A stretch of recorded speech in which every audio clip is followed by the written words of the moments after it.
agar mereka juga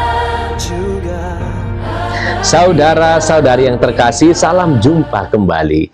Kita masih dalam topik Ekaristi. Karena Ekaristi itu seperti samudra, semakin kita menyelam, semakin banyak keajaiban yang kita temukan. Ada beberapa detail tersembunyi atau gerakan kecil yang sering dianggap hanya sebagai persiapan teknis oleh umat. Padahal menyimpan makna teologis yang sangat indah. Saudara, kita kadang terpaku pada doa-doa besar dan nyanyian yang megah dalam misa, dalam dekorasi yang luar biasa.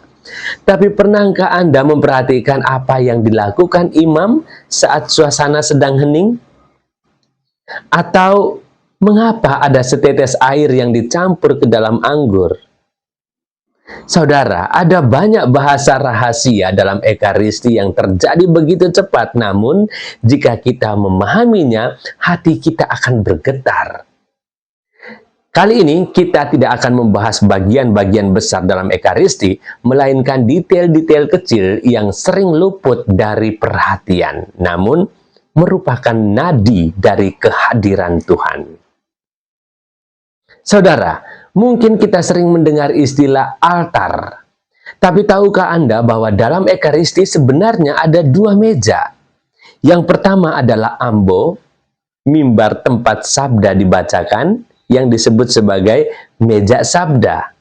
Dan yang kedua adalah altar, yang disebut sebagai meja kurban atau meja Tuhan. Keunikannya adalah kita tidak bisa kenyang hanya dengan satu meja. Kita diberi makan dulu dengan kata-kata, sabda, agar hati kita siap menerima hosti, tubuh. Inilah mengapa gereja sangat menghargai Alkitab sama besarnya dengan hosti. Keduanya adalah kehadiran Kristus. Saat Anda mendengarkan bacaan, Anda sedang duduk di meja makan Tuhan dan mendengarkan Dia. Saudara, hal berikut yang ingin saya bahas adalah momen yang sangat singkat saat persiapan persembahan.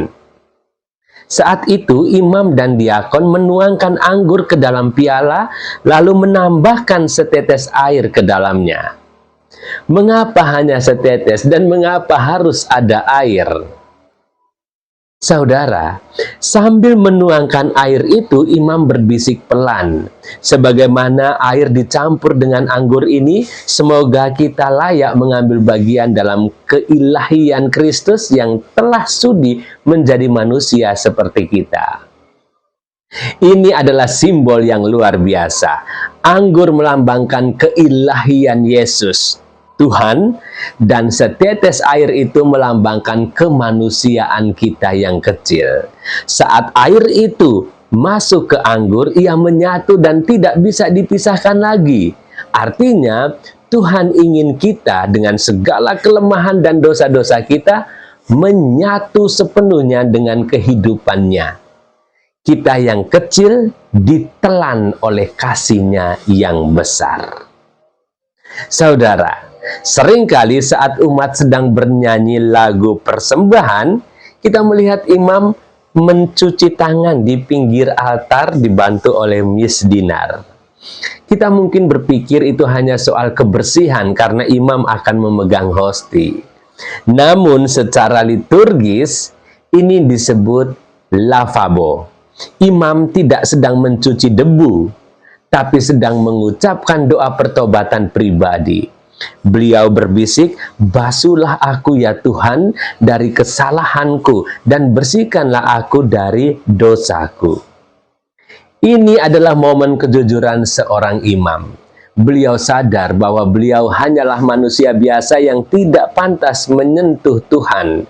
Maka beliau memohon pembersihan terakhir sebelum masuk ke bagian paling suci, yakni konsekrasi.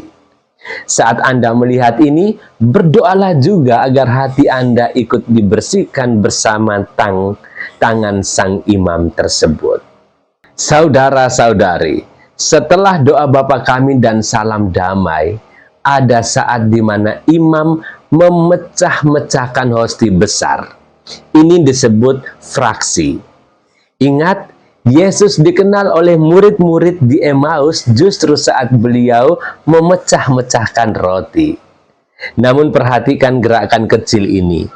Imam akan mengambil sepotong kecil dari hosti yang sudah pecah itu, lalu memasukkannya ke dalam piala berisi darah Kristus. Ini simbol yang sangat dalam. Dalam kematian, tubuh dan darah terpisah. Namun dalam kebangkitan, tubuh dan darah bersatu kembali. Dengan memasukkan potongan hosti ke dalam anggur, imam sedang melambangkan kebangkitan Yesus. Kita tidak menerima Tuhan yang mati, tapi Tuhan yang hidup kembali secara utuh. Indah bukan? Saudara-saudari yang terkasih, lagi, pernahkah Anda melihat lampu kecil berwarna merah yang selalu menyala di dekat tabernakel? Nama lampunya adalah lampu sakramen atau lampu Allah.